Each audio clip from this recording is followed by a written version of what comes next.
여러분 작성해 보셨어요? 어떤 사람들의 페인 포인트가 보입니까? 그들의 페인 포인트가 너무 페인풀해서 willing to pay 하냐, 이게 중요해요. 페인풀한 부분들을 실제로 해결하면은 사람들이 willing to pay 할 수 있도록 그렇게 만들어야 돼요.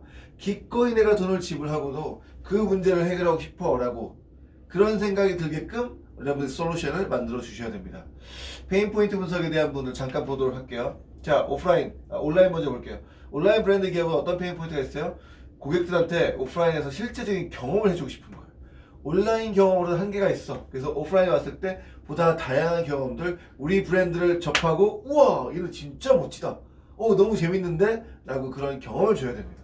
두 번째, 오프라인 매장을 통해서 다양한 데이터를 수집하는 게 되게 너무 중요해요. 어떤 데이터를 수집할 것인가에 대해서 고민도 해야 되겠지만은 그 데이터를 모였을 때 어떤 비즈니스 또 확장이 가능한지 그 부분도 살펴볼 수 있겠죠. 세 번째, 핫플레이스에서 우리만의 브랜드 공간을 만들어요. 다시 말하면 뭐예요?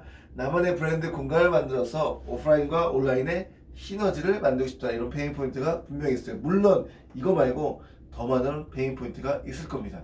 여러분들이 작성한 것과 한번 비교해 보세요. 두 번째, 이해관계자 오프라인 스토어죠. 오프라인 스토어는 어때요? 월간 임대료가 비싸요. 연 단위로 계약을 하기 때문에 부담이 있어요.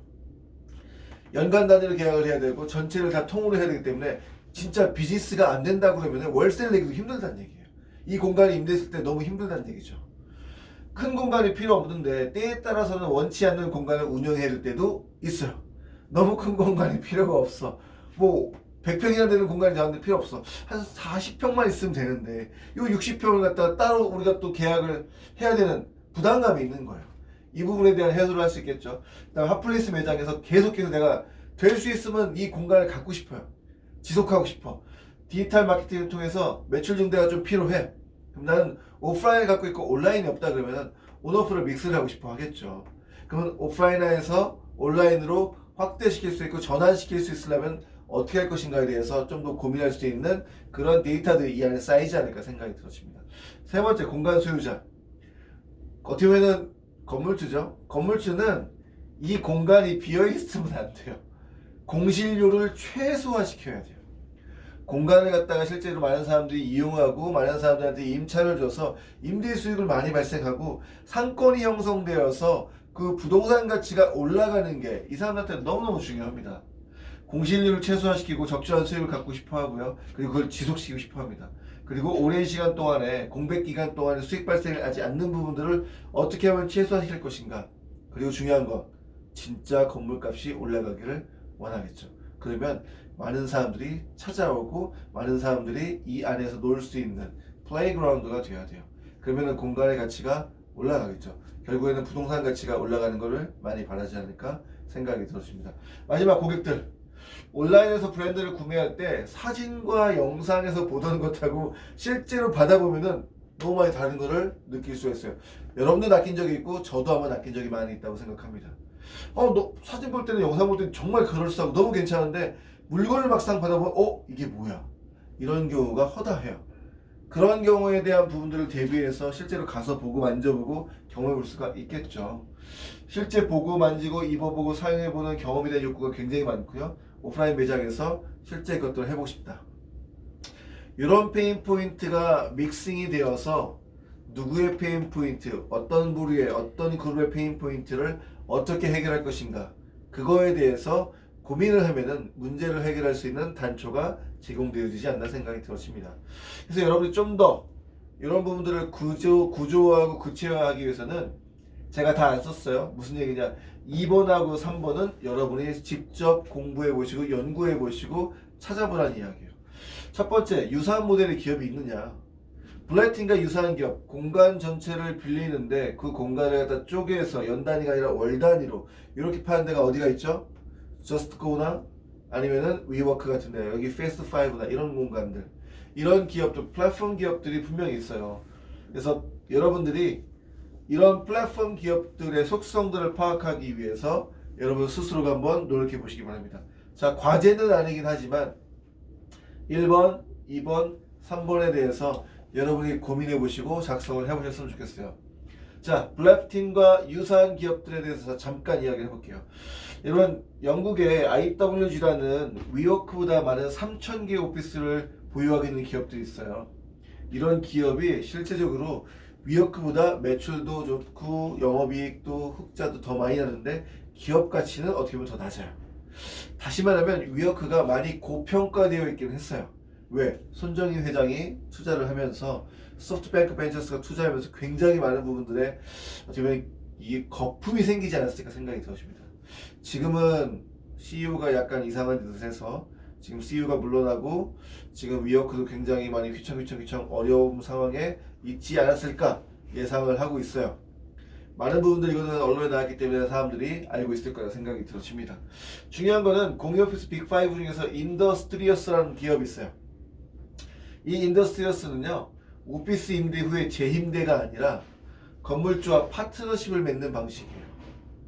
다른 기업들은 대부분 오피스를 갖다 실제적으로 임대한 후에, 내가 임대한 후에 이걸 재임대하는 방식이에요.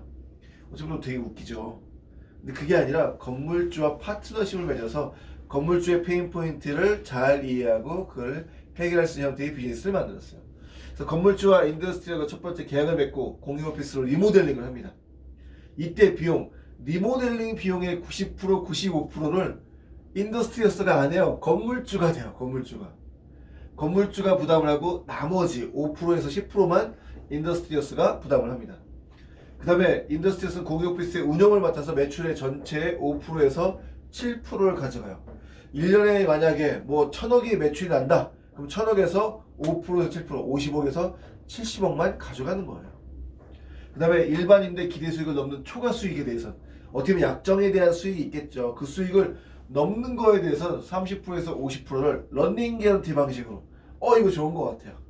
러닝 개런티 방식으로 실제적으로 이거를 수익을 가져갑니다. 어떻게 보면 건물주도 리즈너블하고 이걸 갖다가 운영하는 인더스트리어스도 윈할 수 있는 그런 방식이 아닌가 생각이 들어져요.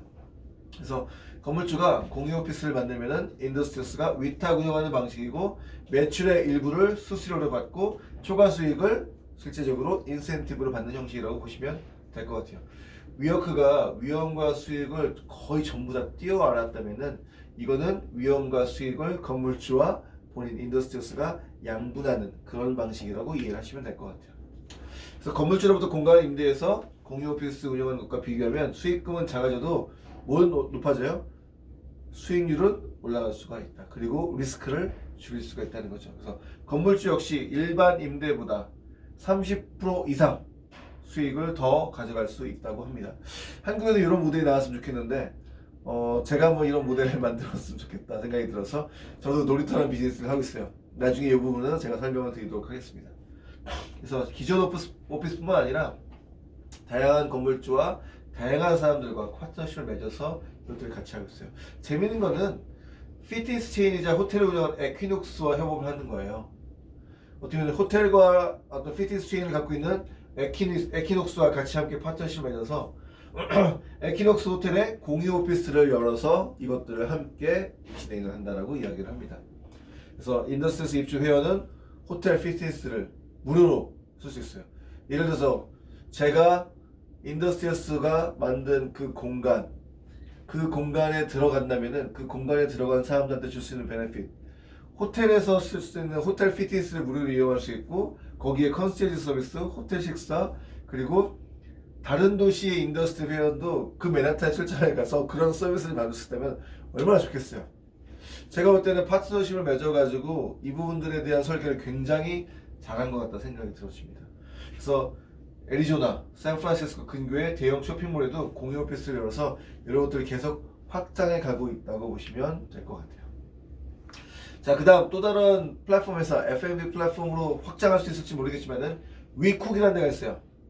Beyond the Kitchen이라고 해서 주방의 플랫폼을 뛰어넘을 수 있을지는 모르겠지만은 공유 주방의 플랫폼을 가지고 뭔가 F&B 형태의 플랫폼으로 확장시키려고 하는 기업입니다.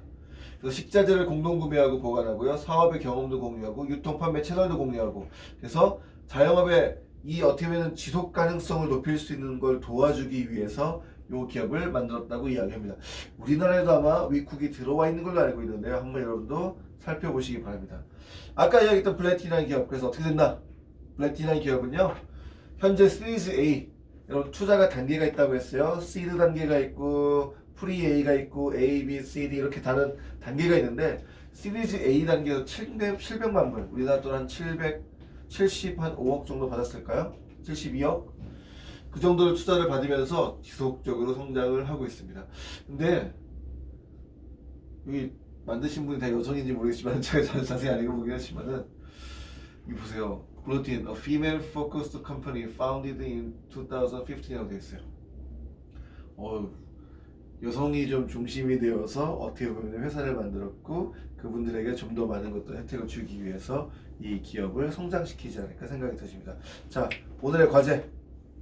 오늘의 과제는 여러분 뉴요크, 우버, 아마존고, 플래틴, 무신사, 배달의 민족. 근데 나는 여기 있는 기업이 싫어. 그럼 여러분이 기업 하나를 정하셔도 돼요. 네이버를 정하셔도 되고 카카오를 하셔도 되고 다른 기업을 하셔도 괜찮습니다. 근데 이런 기업들, 플랫폼 기반의 기업들이 어떤 데이터를 수집하고 있는가?